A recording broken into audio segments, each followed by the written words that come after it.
This is not your typical romance scam story. After my divorce, I struggled to get back onto the dating scene after being married for 14 years. Since I live in a small town, it was difficult to meet single men in our pubs and restaurants, and I'm not involved in the local sports teams or clubs where I could meet new people. As such, my friend suggested that I try online dating, as she and many other of our friends made successful relationships through different dating sites. With some reluctance, I signed up for one of those swipe right, swipe left apps. At first, it was kind of fun. I made a pretty basic profile and connected with a few matches and went on a few dates, but no one that I was really interested in starting a romantic relationship. Then one day, I matched with a good-looking military man with the last name of Peterson, who was only 1 year younger than me. I'm in my 40s. Peterson explained that he's stationed at an army base about 20 miles from my hometown and that he's also divorced with a young daughter in elementary school. While he's stationed at the base, his parents take care of his daughter, who he splits custody with his ex-wife. I have a son of the same age, so we were able to exchange stories about things that they had in common. We also had some similar hobbies, enjoying cooking, hiking, and traveling.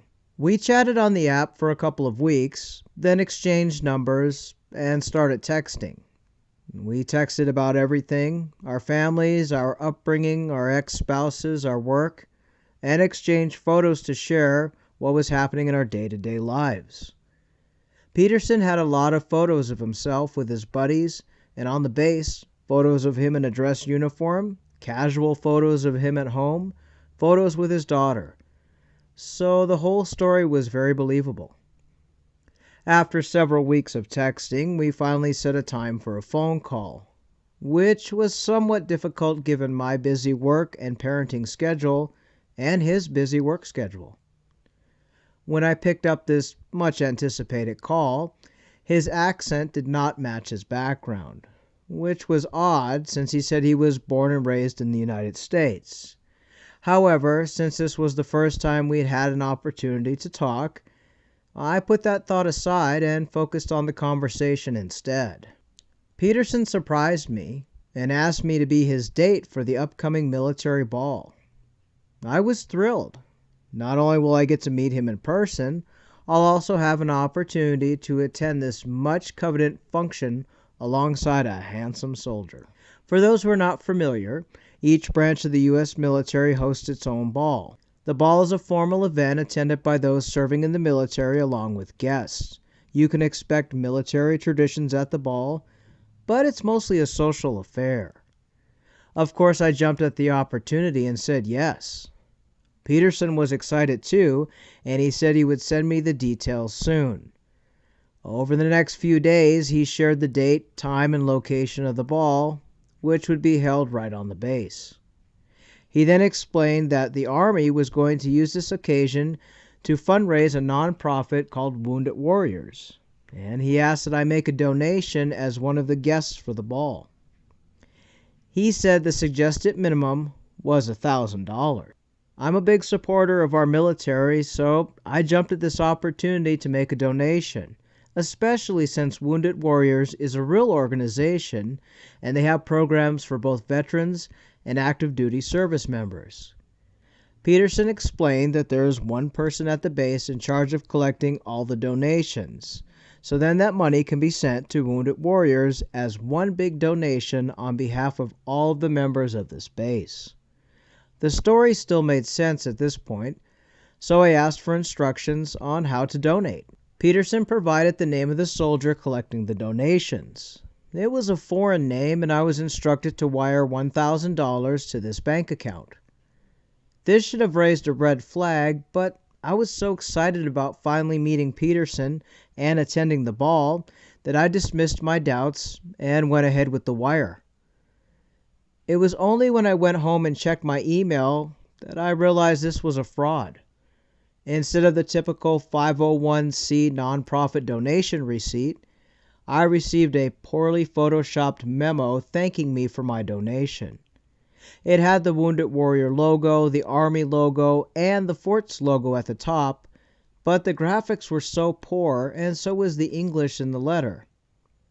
Now, reflecting back to Peterson's foreign accent and sometimes poor grammar in his text, it dawned on me that I was scammed. I immediately drove back to my bank and spoke to the bank manager, but he told me that these scams are common and there is no way to retrieve the money as the wire had already gone through. I was furious. I confronted Peterson right away and he swore up and down that everything was legit. But was it over?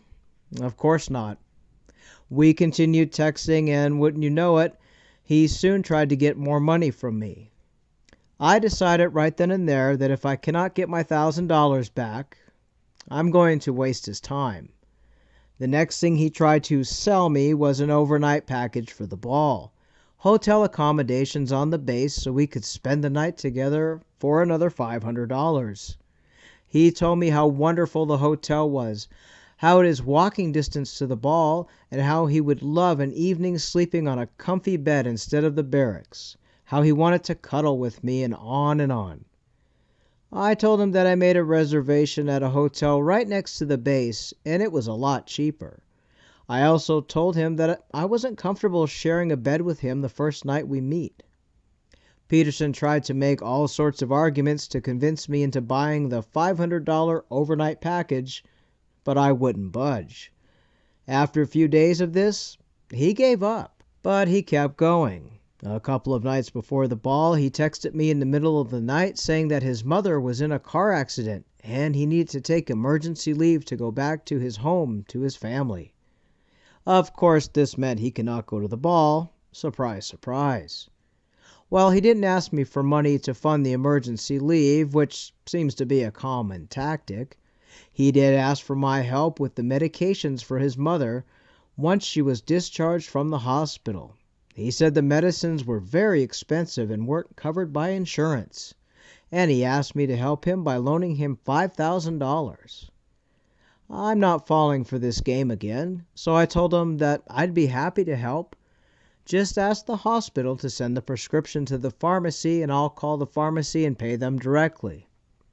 As expected, this frustrated him as he wanted me to wire the money directly to his friend, who of course had an African name.